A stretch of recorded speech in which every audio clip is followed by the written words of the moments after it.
Rock 100.5 KATT. I am Cameron Buchholtz here with Ben from Blackstone Cherry. What's going on, man? How are you, buddy? Good to see you. Indeed. Doing well, man. I was trying to think about it today, and I know you guys have played some Rocklahomas, and you did Chickasha last year, which is like an hour away.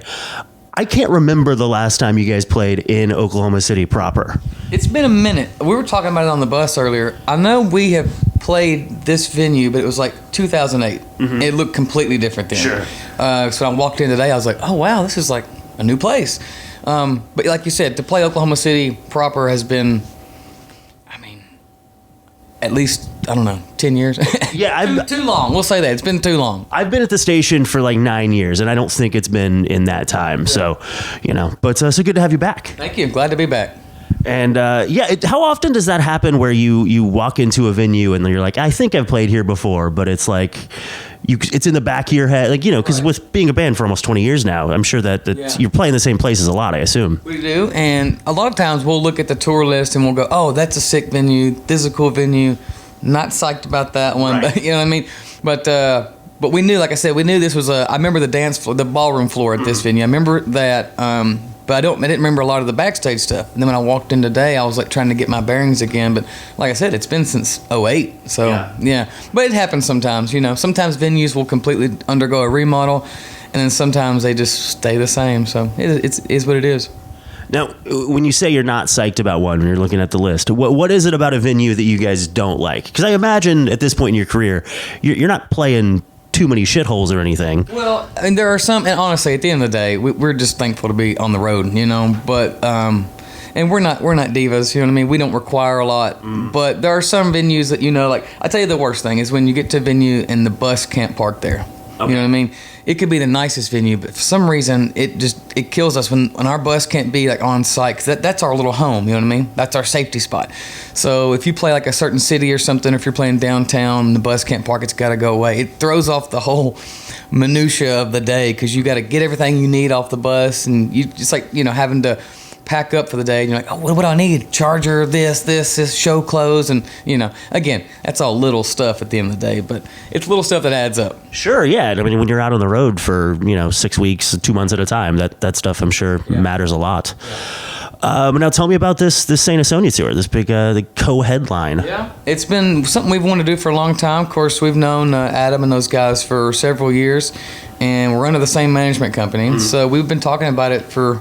Last summer, we brought it up because we played a show with them in Theory in Wisconsin or something. And, a lot of bands, when they see each other again, we talk about what schedules, or what are you guys doing, what are we doing? And we said, man, we got to get something on the books together, because it's just a cool package, and it just makes sense. So it took some planning, and but it just goes to show, like, you can talk about it almost a year ago, and then you just the schedules have to line up, and thankfully we were able to get lined up for now. So this is like the first tour for us of the year, and this will be show number 4, and it's been great. I mean, the crowds have been great. Of course, all the bands are great, so it's just a good time, and that makes it easy when you're on tours, when you tour with another band that you get along with, and it's just a good chemistry. You're talking about it making sense. Even the 2 album artworks look good on a poster together. I was saying that it looks like the same art. It looks like it should be one piece of art, Yeah. We were coming up with tour posters ideas, and I think somebody from the management company said, well, they've got this wolf image. You all have y'all's album cover with the person screaming. I said, let's put them together and see what happens. And when it came out, I was like, dang, that's pretty incredible, Yeah. So it did. It made sense. And now you guys are playing first, though, right? So we're alternating. Okay. So the first 2 nights we played last. Last night they played last. They'll play last tonight, and then we play last tomorrow night. So it's like 2 and 2. We just kind of swap it in and off just to keep it fair, and it makes it easy that way too. And that way, you don't get burned out on playing the same time slot on every show. Some nights we might play later, which is cool. Some nights it's kind of fun to play a little bit earlier, because you're done and you have the rest of the night to relax and watch the band. So, I like both. I like switching it up. I'd imagine really playing first is kind of the sweet spot. People aren't quite tired yet. You get the whole crowd because if somebody's just there for Saint Asonia, maybe they won't stay for your set. I can't imagine there's too many of those on this tour, but I'd imagine the first is the sweet spot. It does, and especially like on those weeknights, because when you go on at 10:20 on a Tuesday night, towards the end of the set, you can see people, they don't want to leave, but they have to. They got to work in the next days. And hell, I don't blame them. I'll be doing the same thing. So, yeah, the sweet spot is playing that right before. So, unless it's a weekend. So, it should be good. Yeah. I'm sure it's good regardless. Yeah. But, and then tell me about the record Screaming at the Sky. That's been out about 6 months now, I think. Yeah, it came out in September. So how is that kind of feeling now? You've had a little bit of distance from it. Yeah, it's great because we're still getting a lot of people that are just now getting turned on to it. So when we have messages coming in, people saying, I just got this album. Holy hell, this is incredible. It makes us feel good that, there's still so much life left in it. And you put so much into recording an album and writing these songs that you never hate to see it, like after 6 months, just kind of be forgotten about. You want to see it still gaining traction. And we just put out a new single, When the Pain Comes, and we played it live for the first time last night. So we had to work it up at some sound checks, but it's good. It still feels really, really fresh for us.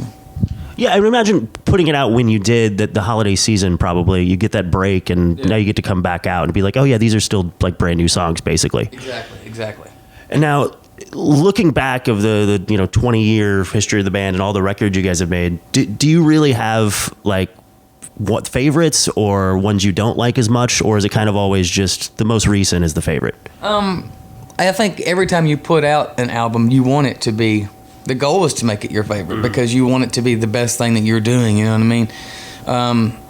And for different reasons too. Maybe a different, you're in a different season of life, so you can, a certain album might mean more, so it might be your favorite just because of that. But I mean, sometimes I listen back to some of these albums that we've done, and I'm like, oh my gosh, that's a great song. We need to be playing that live. And then you kind of forget about certain things or certain moments on records, and you're like, oh, I forgot we did that.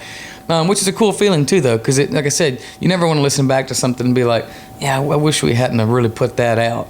Sure. We're very proud of everything we do, and we take that really seriously because that's what we're leaving as the legacy. The music is bigger than the band, so with everything we do and everything we release, we want it to be just the best thing we can do at that time.